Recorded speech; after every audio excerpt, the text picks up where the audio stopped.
है नहीं है, हमने देखा नहीं, जाना नहीं। यहाँ कहा मोक्ष हमारे भीतर में है, हम स्वयं मोक्ष स्वरूप है। हम यानी कौन? आत्मा। अप्पा सो परमप्पा, आत्मा का स्वरूप। अब निगोद से लेके सिद्ध परमात्मा तक के आत्मा का स्वरूप कहाँ से? निगोद के भी जो दो भेद, वहाँ से सिद्ध परमात्मा तक बीच में जितने भी एकेंद्रिय से लेके सारे जीव हैं पंचेंद्रिय तक के, सभी जीवों का आत्मा का स्वरूप एक जैसा है। कैसा है? एक जैसा, अंश मात्र भी फेर नहीं है। तो मेरी आत्मा का, आपकी आत्मा का, कीड़े मकोड़े की आत्मा का, पशु पक्षी की आत्मा का, ज्ञानी पुरुषों की आत्मा का, पंच परमेष्ठी की आत्मा का, सबकी आत्मा का स्वरूप एक है। इस अपेक्षा से यदि कहें हम सब एक है ना, क्योंकि स्वरूप दृष्टि से कहीं भेद नहीं है। भेद कहाँ है? कर्मों के उदय में, कर्मों के आवरणों में। तो यहाँ कह रहे हैं ज्ञान क्रियाभ्याम मोक्ष का अर्थ, पहले उस ज्ञान को समझना पड़ेगा। ज्ञान, दर्शन, चारित्र, रत्नत्रय कहते हैं। ये किसके गुण हैं? आत्मा के। अब पहला ये विचार करना पड़ेगा, जैसे हमने प्रश्न किया कि मैं कौन हूं। यदि मैं आत्मा हूं तो ये गुण किसके हैं? यदि मैं आत्मा हूं तो दर्शन, ज्ञान, चारित्र आदि जो अनंत गुण हैं, ये गुण किसके हैं? नहीं, किसके हैं? मेरे शब्दों को बराबर थोड़ा पकड़ना, क्योंकि इसमें इसलिए रहस्य है कि जो मैं करवाना चाहता हूं, बताना चाहता हूं, वो उसमें है। यदि मैं आत्मा हूं तो दर्शन, ज्ञान, चारित्र आदि अनंत गुण किसके हैं? अब आत्मा शब्द निकल जाए, हम मैं और मेरापना उसमें कराना चाहते हैं जिसमें आज दिन तक हमने करने का प्रयास नहीं किया। क्योंकि मेरे कहते हम अपने को तो, मतलब सबकी बात नहीं, पर जनरली मेरे कहते लोग शरीर को अपना मान रहे हैं। मिथ्यात्वियों की तो यही परिभाषा है। वो कहेंगे मेरे गुण है, तो वो कहेंगे शरीर के गुण है। मैं आत्मा हूं, मेरे गुण है ज्ञान, दर्शन, चारित्र। ज्ञान से जानना हो रहा है, दर्शन से देखना हो रहा है, चारित्र से उसमें एकत्व हो रहा है। ये जो शरीर की क्रियाएं हो रही हैं, इसका भी जानना, देखना, उसका अनुभव करना, उसमें एकत्व करना, ये आत्मा के द्वारा हो रहा है, बिल्कुल हो रहा है।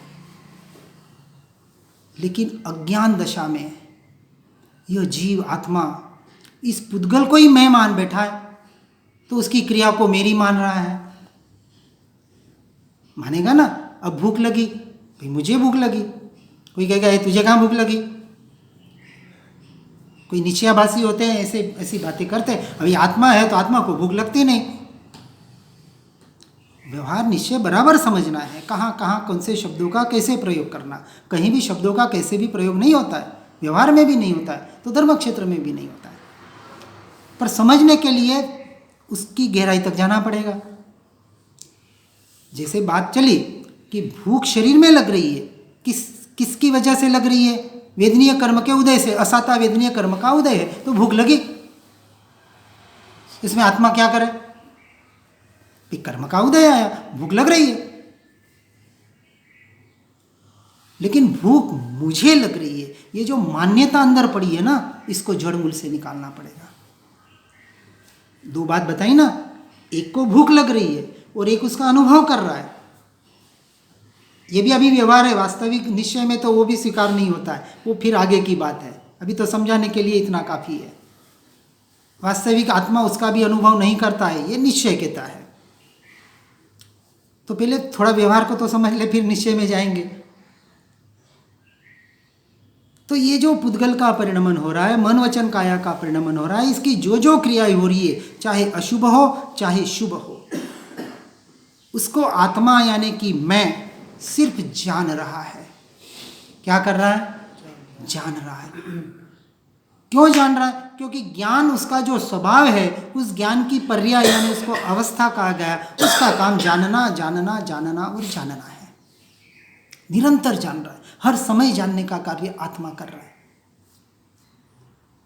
अब ज्ञान क्रियाभ्याम मोक्ष, तो हम उसमें दो अर्थ निकालते हैं। ज्ञान की क्रिया से पहले से चौथे गुणस्थानक तक, और चौथे से 12वें गुणस्थानक तक ज्ञान सहित की क्रिया से मोक्ष होगा। केवल ज्ञान 13वें गुणस्थानक में आता है। केवल ज्ञान आ गया तो मोक्ष पक्का है। वैसे सम्यक दर्शन से ही मोक्ष पक्का हो जाता है, इसलिए महिमा सम्यक दर्शन की बताई चौथे गुणस्थानक में, क्योंकि वहाँ मान्यता पक्की हो जाती है। वो श्रद्धा इतना टंकोत्कीर्ण इतना गहरा हो जाता है, पत्थर की लकीर भी एक बार मिट जाए लेकिन वो श्रद्धा नहीं मिटता है कि मैं आत्मा हूँ और आत्मा के अलावा मैं कुछ भी नहीं हूँ, मेरा कुछ भी नहीं है। तो उसके स्वरूप को समझना पड़ेगा, थोड़े उसके गहराई में जाना पड़ेगा। अब आपने कहा तो थोड़ा स्थूल रूप से समझा देते हैं, ऊपर ऊपर से, तो गहराई में तो जाना पड़ेगा। जिसको समझना है उसको थोड़ा स्वाध्याय सत्संग से, और स्वाध्याय का मतलब समझना स्व का अध्याय, और सत्संग यानी ये जो सत्संग, ये तो व्यवहार, सत्य स्वरूप आत्मा का संग करना। स्वाध्याय के 5 भेद व्यवहार से बताते हैं, वाचना, पुष्णा, परिवर्तना, अनुप्रेक्षा, धर्मकथा। ये तो सारे भेद प्रभेद शास्त्रों में सब कुछ बताया है, लेकिन मूल बात हमारी रह जाती है। बहुत कुछ याद कर लेते, पढ़ लेते, सुन लेते हैं, लेकिन तत्व तक नहीं, अपने स्वयं तक नहीं पहुंच पाते हैं। अब सीधी बात, देखना जानना, जानना ज्ञान के द्वारा हो रहा है, देखना दर्शन के द्वारा हो रहा है, और उसमें एकत्व करना चारित्र के द्वारा हो रहा है। जब जीव पर द्रव्य और पर भावों की तरफ दृष्टि उसकी होती है, निश्चय से आत्मा शुद्ध कहा, तो कहा फिर ये अशुद्ध कैसे बना, क्यों बना? बराबर ना, कि निश्चय कहता है कि आत्मा तो अभी भी शुद्ध ही है, अभी भी शुद्ध ही है, केवल ज्ञान स्वरूप है, मोक्ष स्वरूप है, सिद्ध स्वरूप है, तो फिर ये अशुद्धि क्यों? विचार होता है। अब ये जो अशुद्धि, जिसको उस अवस्था कहा, उसको पर्याय कहते हैं। जो कुछ भी परिणमन बाहर हो रहा है, एक आत्मा की 47 शक्तियां बताई जाती है शास्त्रों में, और खास करके दिगंबर शास्त्रों में। अपने श्वेतांबरों में अभी तक मैंने तो नहीं पढ़ा कहीं, क्योंकि अभी 10 साल से मेरा अभ्यास दिगंबर शास्त्रों का ज़्यादा है। अपने को अंबर में नहीं जाना है, अपने को तो अपनी पहचान कैसे हो उसको देखना है। मैं श्वेतांबर, दिगंबर, जैन, मुसलमान, धर्म संप्रदाय मत में किस में पढ़ना भी नहीं चाहता। आचारांग सूत्र में कहा, जे एगम जाने से सर्वम जाने, जिसने एक आत्मा को जान लिया उसने सब जान लिया। क्योंकि जब आत्मा जानने में आ जाएगा, उसमें स्थिर हो जाएगा, तो केवल ज्ञान में लोकालोक जानने में आ जाएगा। और जब लोकालोक जानने में आएगा तो भी एक समय के लिए भी वहाँ दृष्टि नहीं है, उसको देखने का भाव नहीं है, उसका नाम है केवल ज्ञान। उस केवल ज्ञान के स्वरूप को भी समझना पड़ेगा, बहुत लंबा हो जाएगा। अब ये जो कहा देखना और जानना, यह मेरा काम है। किसका काम है? मेरा यानी आत्मा का, स्वयं का। आत्मा यानी मैं यानी आत्मा। वो हमें इस बात को पक्का करना है, और उसी का हम अभ्यास देते हैं, उसको हम वेद ज्ञान कहते हैं। बहुत सिंपल प्रोसेस है ये सारा जो समझा है ना। और मैं अभी एक प्रयोग बताऊंगा 2 मिनट में, ठीक है? हस्तीमल जी कल सब जितने आए उनको फ़ोन करके पूछेंगे कल सुबह कि ये प्रयोग कितने जनों ने कितनी बार किया, कल सुबह तक। फिर आप करें न करें, आज करके देखना। कोई क्रिया नहीं बदलनी है। आप घूमने फिरने जाएंगे, आज संडे है, खाने पीने जाएंगे, जो भी करेंगे, जो कर रहे हैं, मैं कोई क्रिया बदलने की बात नहीं कर रहा हूँ। सिर्फ एक विचार आपको कल सुबह तक करना है, यदि प्रयोग चाहते हैं तो। और मेरी गारंटी है 99%, जिन्होंने जो करते हैं उनकी बात तो नहीं कहूँगा, लेकिन 99.99% लोग यहीं के यहीं भूल जाते हैं। बहुत सिंपल प्रोसेस है। ये सब सुन के क्या विचार करना है? इतना सा विचार करना है, इतना करके तो देखें। थोड़ा मन को थोड़ा, क्योंकि वैसे ही बहुत भटकता है ना? मन भटकता है कि नहीं? मन आपका है, मन भटकने के लिए है। मन किसका है? आपका है? चंचल है ना, आपका है क्या मन? सभी के पास है मन। सभी के पास है। आपका है मन? चंचल नहीं है मन, कहीं नहीं जाता। मन आपका है? देखो कहीं कहीं ना कहीं सत्य निकल रहा है। इतना सुना, उसका असर कहीं ना कहीं हो रहा है। किसका है मन? हाँ, बाहर का शरीर का मेरा बिल्कुल सही बात है। नहीं मन। नहीं, ये सुन के यही तो रिजल्ट आना चाहिए। आ गया। मन इस पुद्गल का परिणमन है, मनोवर्गणा से बना, भाषा निकल रही भाषा वर्गणा से बनी, शरीर बना उदारिक वर्गणा से बना, कर्म बने कार्बन वर्गणा, 8 प्रकार की वर्गणा बताई। तो पुद्गल का परिणमन पुद्गल से पुद्गल में हो रहा है, बिल्कुल हो रहा है। हम कहाँ कह रहे हैं मन नहीं भटकता है, पर मेरा मन भटकता है। क्या मेरा है मन? यदि मैं आत्मा हूं तो मेरा कोई मन से लेना देना नहीं है, वो तो पुद्गल का परिणाम है। कर्म के आधार पर उसका काम हो रहा है, उससे मेरा क्या लेना देना? गुस्सा आता है कि नहीं? आता है? किसको आता है? हाँ, शरीर को वर्गण के कारण। चलो बात आई ना समझ में? मुझे क्या गुस्सा आता है? मैं तो उस गुस्से को जानने वाला मात्र हूं। गुस्सा आया, जाना किसने? क्यों आया गुस्सा? कर्म के उदय से गुस्सा आया। बिल्कुल ना कौन कह रहा है कि नहीं आया? दिख रहा है सामने। भूख लग रही है भैया, भूख लग रही है। हम थोड़ी कह रहे हैं कि खाना मत खाओ, भूखे रह जाओ। आत्मा को भूख नहीं लगती, अब बैठ जाओ।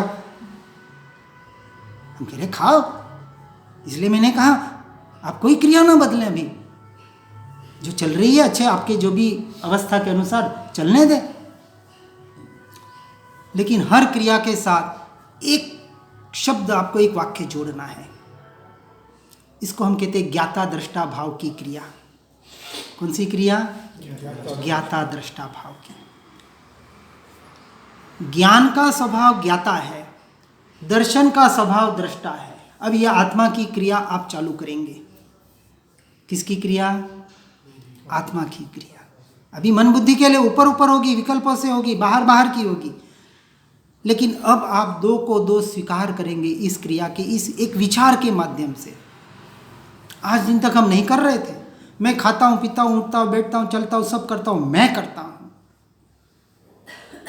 जो कुछ हो रहा है ये कर्म मेरे कर्म मुझे दुख दे रहे हैं, मैंने बांधे तो मुझे भोगने पड़ेंगे। कितनी कितनी मिथ्या मान्यताएं बिठाई पड़ी है। और फिर नए बांधेंगे और फिर भोगेंगे। यही काम कर रहे हैं अनादिकाल से। और यहाँ से छूटना है तो इस सत्य को पहचान के इसकी, इसलिए का ज्ञान क्रियाभ्याम मोक्ष। अभी हम ज्ञान की क्रिया बता रहे हैं आपको, यानी आत्मा की क्रिया। जब शरीर की मन वचन काया की क्रिया होती है, अभी स्थूल तरह से, अभी इसके आगे बहुत सी क्रियाएं हैं। ये सिर्फ ऊपर ऊपर का हम एक बार बताते हैं। एक प्रारंभिक अवस्था में मन वचन काया, यहाँ तक तो हमने जान लिया। ये जड़ पुद्गल के परिणाम है, कर्म के आधारित हो रहे हैं। ये मेरी क्रिया नहीं है, फिर भी हो रही है, सामने है। जब ये क्रिया हो तो आपको सिर्फ एक विचार करना है, मैं। अब यहां मैं कौन? आत्मा। मैं इसे जान रहा हूं। क्या विचार दिया मैंने? मैं जान रहा हूं। ये समझ लो मेरा मंत्र हो गया। मैंने आपको एक मंत्र दिया। लोग कहते हैं गुरु मंत्र चाहिए, हमने आपको एक मंत्र दिया। आज रात को सोते हैं तब तक, अभी यहां से उठते तब से विचार करना है। क्या विचार करेंगे? फॉर एग्जाम्पल, यहां से आप उठेंगे, विचार ये चलेगा शरीर उठ रहा है। क्या विचार करेंगे? बिल्कुल कलना है विचार पागल जैसे लगेगा। ये क्या विचार है? ये क्या धर्म है? क्या ये क्या मोक्ष को पहुंचाएगा? क्या आप करके देखें। क्योंकि कोई भी नई चीज होती है ना तो एकदम एक्सेप्ट हो ही नहीं पाती है, पॉसिबल ही नहीं है। शरीर उठ रहा है और मैं जान रहा हूं। दो बात हो गई। अब आपने शरीर को मैं नहीं कहा, भले आप शरीर कहे या आपका नाम कहे, ये प्रतीक नाम है तो ये प्रतीक उठ रहा है, मैं जान रहा हूं। दो बात हो गई। तो दो को दो आपने स्वीकार कर लिया। एक छोटा सा विचार आपको भेद ज्ञान करा रहा है। दो का भेद कर लिया ना, अब दो को दो स्वीकार कर लिया आपने कि ये जो उठ रहा है वो कोई और है, वो कोई शरीर, कोई प्रतीक या जो कुछ भी मन वचन काया। मैं कहाँ उठ रहा हूँ, क्योंकि मैं कौन हूँ। हाँ, शरीर के साथ मुझे भी उठना पड़ता है, शरीर के हलन के चलन के साथ मेरी भी हलन चलन होती है, वो चीज़ अलग हो गई। तो अपने ज्ञान स्वभाव से इस शरीर की क्रिया को मैं सिर्फ जान रहा हूँ। अब यहाँ ज्ञाता दृष्टा भाव कैसे हो गया, देखो, जब शरीर उठ रहा है तो आत्मा ने उसको देखा, आत्मा ने दर्शन गुण से उसे देखा। तो शरीर उठ रहा है, उसको देखा ना पहले। अभी आँख वाला देखना नहीं है, ये दृष्टा वाला, जानने वाला कि जान रहा हूँ मैं, उठ रहा हूँ नहीं, अभी दृष्टा। पहले आपने शरीर उठा तो दृष्टा हुए आप, यानी दर्शन का काम हुआ। उस क्रिया में। शरीर उठ रहा है, ये शब्द से आपने दर्शन का काम किया, देखा शरीर उठ रहा है। जैसे मैं उठूंगा, आप देखेंगे कि नहीं मुझे, तो मैं भीतर बैठ के इस शरीर को देख रहा हूँ, ये शरीर उठा, तो दर्शन का काम हुआ। फिर मैंने कहा मैं जान रहा हूँ, तो ज्ञान का काम हुआ, आप ज्ञाता बने। पहले दृष्टा बने, फिर ज्ञाता बने। अब ये क्रिया किसकी हुई, आत्मा की हुई, दर्शन और ज्ञान की हुई। ये क्रिया जितनी बढ़ेगी, आपके विचार जितने बढ़ेंगे, ये तो अभी बाहर का, इसको हम एक्चुअली दृष्टा ज्ञाता भाव कहते हैं। इसके बाद नेक्स्ट स्टेज आता है ज्ञाता दृष्टा भाव, फिर थर्ड स्टेज आती है ज्ञाता ज्ञाता भाव। पहली स्टेज से तो शुरुआत होगी। अब आपने दो को दो मानना, अब भी से लेके रात को आप सोते हैं तब तक गारंटी से आपकी 500 क्रिया होगी। कितनी, 500। और हम चैलेंज से कहते हैं कि कोई 50 बार भी याद कर ले, अरे वो 50 तो छोड़े, यहाँ से निकलने के बाद 5 बार भी याद कर ले रात को सोने तक, कितना, 5 बार की बात बता रहा हूँ मैं, कि ये शरीर चल रहा है, शरीर खा रहा है, शरीर पी रहा है, और मैं जान रहा हूँ। ये शब्द आपका कांस्टेंट रहेगा। कौन सा शब्द, वाक्य, मैं जान रहा हूँ। क्रिया बदलती रहेगी, क्रिया बदलेगी। 5 इंद्रियां हैं, 5 इंद्रियों की अलग अलग क्रिया होगी। कान सुन रहा है, मैं जान रहा हूँ। आँख देख रही है, मैं जान रहा हूँ। नाक सूंघ रहा है, मैं जान रहा हूँ। मुंह बोल रहा है, मैं जान रहा हूँ। मुंह चख रहा है, मैं जान रहा हूँ। शरीर को सर्दी गर्मी लग रही है, मैं जान रहा हूँ। मन भटक रहा है, मैं जान रहा हूँ। तो ये क्रियाएं बदलती रहेगी, बार बार बदलेगी, बदलेगी ना। आप यहाँ से उठेंगे, नीचे जाएंगे, तब तक 25 क्रिया हो जाएगी। आप उठेंगे, चलेंगे, हाथ हिलेगा, पाँव हिलेगा, आप दरवाजे के बाहर निकलेंगे, सीढ़ियाँ उतरेंगे, चप्पल पहनेंगे, ये तो बड़ी बड़ी क्रिया बता रहा हूँ। तब तक कोई आवाज़ आएगी, कोई स्मेल आएगी, कोई कितनी क्रियाएं हो जाएगी। अब जितना याद रहे उसमें आपको सिर्फ एक, आपको याद इतना ही रखना है, क्या, 2। शरीर कर रहा है जो जो क्रिया हो रही है, मैं जान रहा हूँ, इतना आपने विचार कर लिया, आप अपने मैं में आना अपना शुरू कर लिया। उस रियल मैं में अपनी आत्मा, आपने अपने आप को आत्मा मानना शुरू कर लिया, है ना। पहला कदम है, बराबर। क्योंकि अब 2 चीज़ें, आप जड़ और पुद्गल की क्रिया, अब यहाँ, अब इसके लिए किसी शास्त्र की, किसी पंडिताई की, किसी की ज़रूरत है, बताएं। कितनी सिंपल प्रोसेस है अपने को जानने के लिए। अरे अपनी स्वयं की पहचान करनी किसकी ज़रूरत है। मैं हूं ना, अनादि से था, अनंत काल तक रहने वाला हूं, आज भी हूं। कितना आश्चर्य है, अपनी पहचान करने के लिए हमें क्या बोले, पर पापड़ बेलने पड़ेंगे, क्योंकि बेले नहीं आज दिन तक। राग द्वेष जब भी खत्म हो गया, इसके बगैर राग देश खत्म नहीं होगा। सही बात है, पहले मोह खत्म होगा। हम 3 बात कहते हैं, मोह, राग, द्वेष। मोहनीय कर्म है ना, उसके 2 भेद बताएं, दर्शन मोह और चारित्र मोह। ये जो मोह है ना, मैं मेरापना, मिथ्यात्व, अज्ञान दशा, ये दर्शन मोह का विषय है, और राग द्वेष चारित्र का विषय है, चारित्र मोह का। इसलिए हमने भरत चक्रवर्ती का उदाहरण दिया, शायिक संकिति और तीव्र क्रोध। कितना भाई, इससे कोई तीव्र क्रोध हो सकता है कि सगे भाई को जमीन के लिए मारने का भाव आ जाए। आज आपके जमीन जायदाद का झगड़ा हो और भाई का जाके मर्डर करके आ जाओ, मार दूं साले को, ऐसा भाव आ जाए तो कितना क्रोध भरा इस इंसान में, हाँ। और शायिक संकिति को ऐसा क्रोध, 4 कषाय बताए ना, अनंतानुबंधी, अप्रत्याख्यानी, प्रत्याख्यानी और संजोलन। अपने आप को न देखना, इसका नाम अनंतानुबंधी है। अपने आप को न जानना, इसका नाम अनंतानुबंधी है। क्रोध, मान, माया, लोभ, यह कषाय, बाहर की कषाय कुछ नहीं है। लेकिन हम किस में लगे? बाहर की कषायों को तोड़ने में लगे। कैसे गुस्से को कम करूं, कैसे राग द्वेष हटाऊं। अरे क्या, पहले अपनी पहचान कर ले, सब हो जाएगा का। मार्ग बहुत सरल और सिंपल है, और इसके लिए न भूखे रहने की जरूरत है, न कष्ट सहने की जरूरत है। आप जो कर रहे हैं, जैसा कर रहे हैं, हम किसी का निषेध नहीं कर रहे हैं। शुभ शुभ है, अशुभ अशुभ है, सही सही है, गलत गलत है। व्यवहार से जो है उसका यथा योग्य परिणमन करे, हम उसका निषेध नहीं कर रहे। हम नहीं कह रहे कि पाप करना पुण्य से अच्छा है। पाप पाप है, पुण्य पुण्य है। लेकिन पाप और पुण्य को समझो। पाप अधर्म है तो निश्चय की अपेक्षा से, मोक्ष की अपेक्षा से पुण्य भी अधर्म है। मात्र पुण्य, बिना आत्मलक्ष्य वाला। इसलिए सबसे पहले अपनी आत्मा की पहचान होती है, आत्मा का श्रद्धान होता है, फिर आगे 5वां और 6ठा गुण स्थानक आता है।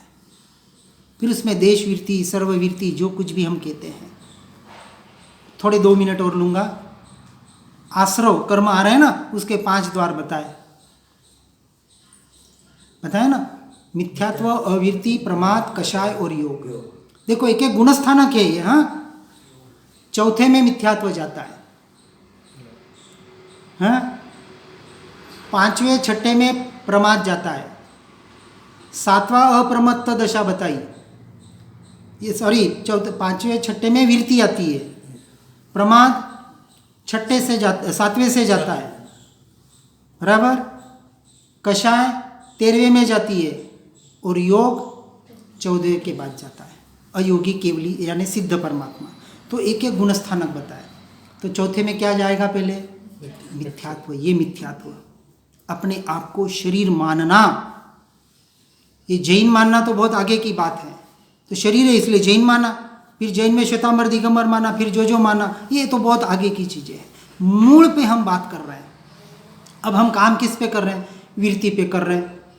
व्रत जप तप कैसे करूं, दीक्षा कैसे ले लूं, प्रमाद को कैसे निकालूं, कषायों को कैसे कम करूं, और योगों को, मन योग, वचन योग, काय योग की क्रिया को, योगों को कैसे स्थिर हो जाओ, ध्यान करने बैठ जाते सीधे। जो महामिथ्यात्व अनादिकाल से जीव पे लगा हुआ है। अब विचार करें, 99999, 5 9 के आंकड़े कितने हुए? 99,999। पहला 9 मिथ्यात्व निकाल दिया, कितने बचे? 9,999। तो इसकी वैल्यू कितनी? 90,000, 90,000। 90,000 पे तो लक्ष्य नहीं है, और इस पे करने में लगे हैं। ये बात की बात है। सम्यक दर्शन को पालें और मिथ्यात्व को निकालें, और मिथ्यात्व को निकालने का उपाय तो यही है। समय सारजी कुंद आचार्य का दिगंबरों का सर्वश्रेष्ठ ग्रंथ, जिसमें पूरे ये 9 तत्व के आधार पर, 7 तत्व के आधार पर प्ररूपण किया गया है, और जो संवर अधिकार है, और वैसे पूरा ही शास्त्र भेद ज्ञान और भेद विज्ञान का है। पहले गुणस्थानक से भेद ज्ञान की शुरुआत होती है, और 12वें गुणस्थानक तक भेद विज्ञान चलता है। पूरा मोक्ष मार्ग इस पर आधारित है। लेकिन हम मोक्ष मार्ग के नाम पर भी कहीं ना कहीं भटक रहे हैं। तो एक छोटी सी क्रिया मैंने आपको दी है, आपने बताया। अब इस क्रिया को करें, आपके सच्चे धर्म की शुरुआत हो जाएगी। लेकिन इतना सा नहीं, फिर इसके गहराई में जाना पड़ेगा, जिसको आगे बढ़ना है। अभी हम महीना भर यहाँ लेवड़ा आश्रम में हैं। किसी को और समझना हो, कभी भी जो आपको अनुकूल हो आ सकते हैं। मैं 24 घंटे फ्री रहता हूँ, क्योंकि मेरी कोई क्रिया नहीं करता हूँ। मैं कोई क्रिया है ही नहीं मेरी क्रिया चल रही है जो करनी है। जिज्ञासा हो तो जरूर आए। और वैसे हमारे हस्तीमल जी भी यहाँ जुड़े हुए ही हैं, इस मार्ग में अच्छे आगे बढ़ रहे हैं। हमारी माताएं बहनें भी आगे बढ़ रही है, कर रही है, काम करने वाले अपने अपने हिसाब से, अपने अपने तरीके से। यदि सत्य सत्य लगे तो अब चुकना मत। यदि ये 1.5 1.5-2 घंटे हो गए, बाप रे, पता ही नहीं पड़ा। फिर योग बनेगा तो एक बार और फिर कभी कष्ट देंगे आपको कि हाँ, जरूर। जब भी। पर मुझे क्यों कष्ट देंगे? हम यही बात है कि गंगा को यहाँ लाना चाहते हैं कि कुआं हमारे प्यास आ जाए तो प्यास बुझ जाए, हमें कुएं के पास जाने की जरूरत नहीं है। अरे सच्चा प्यासा तो वो है, इसलिए हमने ऑफर रख दिया। लेकिन वो वापस मेंटालिटी वही बनी हुई है ना, प्यास होगी तो वो पानी कहीं ना कहीं से ढूंढ लेता है। पहले प्यास जगाओ, प्यास ही नहीं होगी और पानी भी पड़ा होगा तो क्या काम का। भूख नहीं और स्वादिष्ट भोजन पंच पकवान पड़े, खा पाएंगे? पूरा पेट भर जाए और फिर आपको फिर लाके दे, अरे भैया पहले तो बोलता, कुछ जगह रखता मैं खाने के लिए। पहले प्यास जगे, भूख जगे। हम सिर्फ ये इतनी जो बातें की, सब बेसिक बातें हैं और मुझे नहीं लगता कि कहीं भी अस्वीकार करने जैसी है। और साइंटिफिक आधार पर बता रहा हूँ, 2 बातें और साइंटिफिक आधार पर बताऊंगा। रात्रि भोजन और जमीकन का त्याग क्यों कहा? कोई धर्म वर्म नहीं है। लोग कहते रात्रि भोजन करोगे नर्क में जाओगे, और इसलिए श्रेणिक महाराजा नर्क में गए, रात्रि भोजन करते थे, नौकार से नहीं किया। अरे भैया समझो बात को, पहले जमाने में ऐसी कोई व्यवस्था नहीं थी तो उनको कहना पड़ता था कि ये पाप है, तो लोग डरते थे, नहीं करते थे, नहीं करना चाहिए। लेकिन आज साइंस ने इसको प्रूव किया साइंटिफिकली। आज किसी भी डॉक्टर के पास जाए तो कहता है आपको सोने से 4 घंटे पहले भोजन करना चाहिए। अब हम कहते हैं 12 बजे सोते हैं तो 8 बजे भोजन कर सकते हैं। फिर दूसरी बात कही कि अग्नि, जो सूर्य के प्रकाश में जो आप भोजन खाते हैं, पहले डायबिटीज, शुगर अमीरों का रोग कहा जाता था। आज तो हर घर में पेशेंट मिल रहे हैं, हर घर में दवाइयों का बाजार चल रहा है, करोड़ों अरबों खरबों का। क्यों? ये खान पान सब बिगड़ रहा है ना, फास्ट फूड आ गए, चाइनीज फूड आ गए, बाहर खाना पीना हो गया, पेस्टिसाइड वाला खाना, सारा बाहर का काम हो गया। अब शुद्ध खाना भी सही है, पेस्टिसाइड शुद्ध कहाँ मिल रहा है? तो रात्रि भोजन आपके स्वास्थ्य के लिए है। भोजन शुद्धि से शरीर शुद्धि, शरीर शुद्धि से मन शुद्धि, मन शुद्धि से आत्म शुद्धि, एक लिंक है पूरा उसका। जमीनकन जिसको हम कहते हैं कि जहाँ सूर्य की रोशनी नहीं पहुँचती है और जिसमें से तेल नहीं निकलता है, मूंगफली जैसे, ऐसे जो जमीनकन है उसमें कहते हैं उसका ग्रेविटेशनल फोर्स मैक्सिमम होता है। ग्रेविटेशनल, गुरुत्वाकर्षण शक्ति, इसको प्रूव किया गया है। और जो हम अन्न खा रहे हैं, जैसा कहते हैं ना, जैसा खाए अन्न वैसा होए। हम जो अन्न खा रहे हैं, जो ग्रेविटेशनल फोर्स हमारा ऊर्ध्वगामी धर्म के लिए, अध्यात्म के लिए हमें जो ऊर्ध्वगामी बनना है, वो हमारी मेंटेलिटी को, मानसिकता को, ये खान पीन नीचे की ओर खींचता है, वासनाओं को बढ़ाता है, कषायों को बढ़ाता है। उसके पीछे ये रीज़न था। द्विदल कहते हैं नहीं खाना, क्यों नहीं खाना? आज बाबा रामदेव भी कहता है ये जो व्हाइट पैचेस होते हैं ना, इसकी वजह से होते हैं। कठोल के साथ दही, छाछ, कच्चा दूध वगैरह जो कहा गया, आयुर्वेद कह रहा है। पहले कहते थे द्विदल नहीं खाना, बेइंद्रिय जीवों की हत्या होती है। ये तो एक साइंटिफिक, मतलब एक आध्यात्मिक, धार्मिक, एक जो हमारे महापुरुषों ने बताया है, तो वो एक शाश्वत सत्य है, उसका निषेध नहीं है। पर ये सारा जो बाहर का प्रोसेस था कि आपकी शरीर शुद्धि, मन शुद्धि, सब कुछ अच्छा रहेगा तो आपकी मेंटालिटी अच्छी होगी, आपका एक जीवन अच्छा होगा, एक बिल्कुल एक सात्विक जीवन आप जिएंगे, तो आपका एक जीवन बाहर से और भीतर से एक धर्ममय आध्यात्मिक जीवन की ओर आप अग्रसर हो सकते हैं। धर्म, अर्थ, काम, मोक्ष की परिभाषा चलती थी, 4 व्यवस्थाएं चलती थी, ब्रह्मचर्याश्रम, गृहस्थाश्रम, वानप्रस्थ आश्रम और संन्यास्त आश्रम। आज सारी व्यवस्थाएं हमने मिटा मेल कर दी इस अंग्रेजी माध्यम मीडियम ने। सब विदेशी बनने के दौड़ में लगे हैं। अच्छे से अच्छा इंग्लिश मीडियम वाला मेरा बच्चा, हाँ इंग्लिश फास्ट फॉरवर्ड बोलने लग जाए तो हमारी कॉलर टाइट हो जाती है, देखो मेरा बच्चा। और हर जने को डॉक्टर, इंजीनियर, सीए बनाने में लगा है। कुछ बच्चे हमारे पास आए थे, 100 बच्चे, हमने एक प्रश्न पूछा था, भगवान कौन बनना चाहता है? चलो बच्चे को छोड़े, यहाँ हम पूछते भगवान कौन बनना चाहता है, उंगली ऊंचा करे। हमारे प्रियन रात्रि सौगंधी नहीं है। युवा अरे कम से कम एक जिज्ञासा तो, यस तो बोले हाँ हमें मोक्ष चाहिए। युवा चेतना तो मोक्ष चाहिए मतलब भगवान बनना है। सिद्ध बनेंगे तो मोक्ष में जाओगे ना, सिद्ध के बाद तो उसके पहले केवल ज्ञान पाना पड़ेगा। तो केवल ज्ञान पाते ही परमात्मा सर्वज्ञ का, परमात्मा के दो अवस्था, केवल ज्ञान और सिद्ध अवस्था, पंच परमेष्ठी में। अरे हाँ चाहिए, इतना तो उंगली ऊपर करें कि हाँ मुझे भगवान बनना है, मुझे मोक्ष पाना है।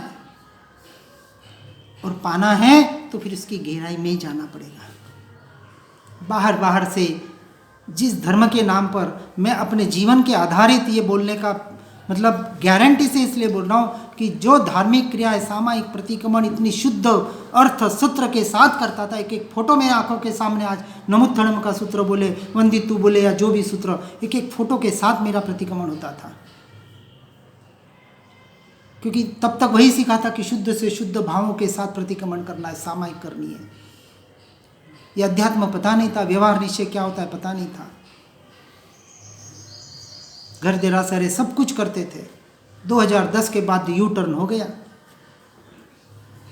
पोषद करने, ये करने, धीरे धीरे क्रियाएं। अब लोग कहे ये तो डिग्रेड हो रहा है, क्रियाएं छूट गई इसकी। कुछ धर्म करता था अब अधर्मी हो रहा है। मैं कहा ठीक है जो आप समझे, मुझे पता है मैं सत्य पर हूँ, मुझे मेरी समझ क्रिएट करनी है, मोक्ष मुझे जाना है। और मुझे कोई मोक्ष ले जा, एक के पास ही शक्ति है जो हमें मोक्ष ले जा सकता है, स्वयं के पास। परमात्मा भी नहीं ले जा सकते। नहीं तो महावीर स्वामी कितने को लेके जाते। गौतम स्वामी को कहते चल मेरे साथ, तो गौतम स्वामी को केवल ज्ञान बाद में हुआ, साथ में तो नहीं हुआ। शिष्यों को हो गया गौतम स्वामी जिसको दीक्षा दे केवल ज्ञान हो जाए। क्यों बार बार महावीर स्वामी को कहना पड़ता है एक समय का भी प्रमाद मत कर, एक समय का। किस आधार पर? क्या गौतम स्वामी प्रमादी थे क्या? 4 ज्ञान के धनी गणधरों के गणधर, क्या प्रमाद था उनका? तो महावीर स्वामी कहते थे कि हे गौतम, जब तेरी दृष्टि मेरी तरफ जाती है, इस महावीर के तरफ, तब तू अपने आप को भूलता है, ये तेरा प्रमाद है और इसलिए केवल ज्ञान नहीं हो पा रहा है। अब समझना प्रमाद को, इससे बड़ा कोई प्रमाद नहीं है। अपने आप को न देखना, अपनी स्वयं की पहचान न करना, अपने में स्थिर होने का प्रयास नहीं करना। दर्शन ज्ञान चारित्र नहीं, सम्यक दर्शन, सम्यक ज्ञान और सम्यक चारित्र को समझना है। दर्शन ज्ञान चारित्र तो हर में पड़ा है, लेकिन सम्यक नहीं है हर का। मिथ्या दर्शन, मिथ्या ज्ञान, मिथ्या चारित्र पड़ा हुआ है। बात को समझना है। हमने एक प्रोसेस तो सिंपल बताई है, भेद ज्ञान का अभ्यास, देखना जानना। मैं जानने वाला मात्र हूँ, मैं आत्मा हूँ, मैं शरीर नहीं हूँ, इसका एक चिंतन शुरू करें। और जिसको फिर गहराई में जाना है, इसका अभ्यास करना है, तो इसके आधार पर किताबें भी हैं। और जो भी आपके अभ्यास स्वाध्याय सत्संग में बढ़ना चाहता है, सत्य धर्म को समझना चाहता है, वो ज़रूर उन किताबों को पढ़ने का प्रयास करे। स्वाध्याय सत्संग कभी आना पड़े तो आ जाए। बहुत जन है, मैं कोई अकेला नहीं हूँ, बहुत से हैं समझाने वाले, समझने वाले। तो जहाँ भी आपको जैसा सहयोग मिले वहाँ से इस बात को, यानी अपने आप को समझकर अपनी और आने का प्रयास करें और अपने जीवन को, इस मनुष्य जन्म को सफल बनाने का प्रयास और पुरुषार्थ करे। जिनाज्ञा विरुद्ध कुछ भी कहने में आया हो तो मिच्छामि दुक्कडम। जिन वाणी के ज्ञान से हो सम्यक श्रद्धा, हो चारित्र महान, पाऊं पद निर्वाण। निज निधि निज में बताई, यह अनंत उपकार है, उसके लिए जिन वाणी माँ को वंदना शतवार है, वंदना शतवार। सभी शुद्धात्माओं को प्रणाम। आपकी वजह से इस जीव का भी कुछ स्वाध्याय सत्संग हुआ। किसी को लाभ हो न हो, लेकिन मुझे लाभ जरूर होता ही है, क्योंकि जब मैं बोलता हूँ तो मैं अपने मैं में आ जाता हूँ। हर जीव को इसी का प्रयास और पुरुषार्थ करना है और अपने जीवन को धर्ममय